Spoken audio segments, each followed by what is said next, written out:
Hello, beautiful Donna. Hi. I'm in your kitchen. You are. We're going to make a beautiful tea. I love you being in my kitchen. I love being here. I actually I dried some lemon myrtle last night and ground it down.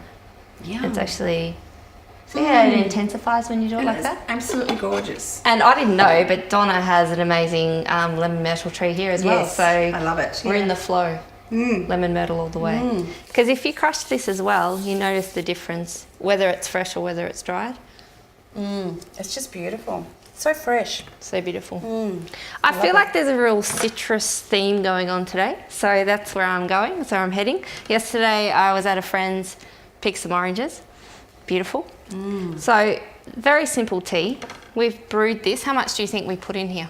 I put in about a litre. Okay, so we've got a litre of water and we put probably 3 heaped teaspoons of lemon myrtle.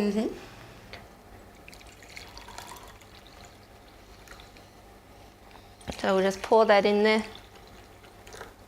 And lemon myrtle's so good for your digestive system. So good. Just for a little bit of freshness, we're going to add a slice of orange each.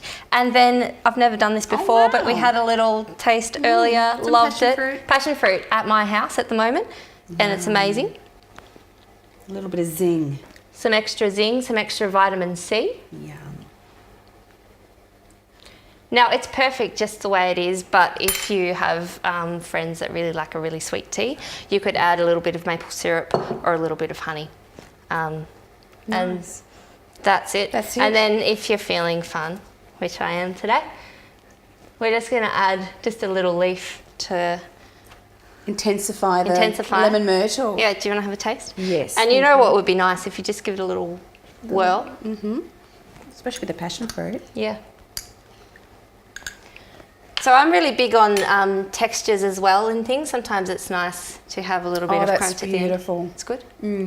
That would be really good cold as well. Yeah, we could make a beautiful iced tea, add Yeah. some fresh mint, some extra, some lemon slices. That's really nice. Yeah. I really like it. Good, I'm glad. Now, warming tea, one friend said to me, which I really love, he said, every time you have a cup of tea, it's like giving yourself a hug. Oh. So I started to have more tea after that. I'm like, Yeah. I would give myself a hug. There's a little bit of nurturing. I know, so good. This time of year, really important to have some nice warming drinks throughout the day, I think, just to warm your body up. And what I've done here, I've made a little bliss treat to go with this tea. So it's to complement the flavours. And so what do we have? What I've got here is some lightly roasted almonds, some dates and coconut. I've also got some lemon and orange zest, a pinch of salt. And what's this little top part? so we've got kumquat here. Yeah. I've just, can probably demonstrate actually. Why not? Kumquat. Yep. Kumquat away. Just slice it down. Oh, wow. And then all I do is dry that out. Well, I have a dehydrator, so I dry these in the dehydrator. But what I've noticed with citrus, and also I've got some lovely dried orange and lemon here as well. When you've been roasting in the oven, while it's still warm and Just at turned the off, end. just throw it in. And then in the morning, you'll find you've got your dried citrus. Okay. So you could do the same thing with your kumquat. So I've just put a little bit of maple syrup over it and then thrown it in the dehydrator or in the oven. And that just adds a little bit of pop of interest and fun. And it looks beautiful. Yeah. So you just take something basic and then can zhoosh it up. But if you don't have kumquats, you could do the same thing with the lemon or orange zest. And there's some fresh ginger in here as well. Oh, yum. Fresh turmeric. So I've really gone for the warming kind of spices. Lovely. Can I offer you one? Lovely. Would you like to have a try? Yeah. And I'll give myself a hug. Give yourself a hug. Yeah. Yeah. Thank you. Now, if you don't feel like rolling these, I also used half the mix to press it quickly into a tin and then just sprinkled some extra coconut on top. And then that is really just easy. slice it. Just to cut. And then you could do the same thing. You can still garnish with the citrus if you want to. Gorgeous. There's actually a little magic ingredient in there. Oh. Friends of mine in Tassie, so I'm Tasmanian, always happy and proud to add a bit of Tasmanian zing in here. This is yacon syrup. I don't know if you've heard of yacon syrup. No, I haven't. But it's a low GI sweetener, so for someone looking for that, and it's vegan as well. What's a yacon? It's a root. Okay. Yeah.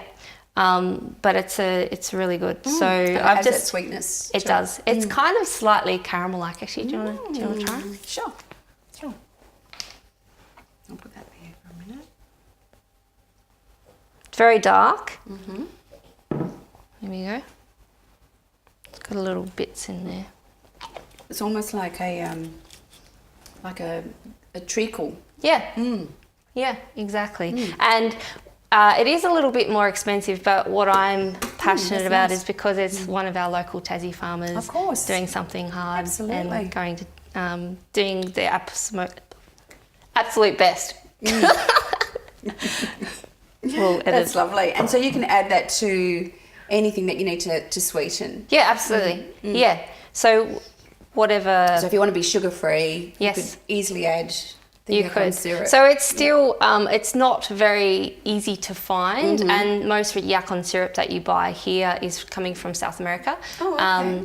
But I can let you all know where to get that from Tassie. So beautiful. Yeah. Is there anything that's gorgeous you'd like to ask? I think I'm just enjoying my hug. Yeah, good. Yeah. Should I have one too? I think so too. All right, let's have a hug together. There's your hug. Okay. Thank you. Thank you. Cheers.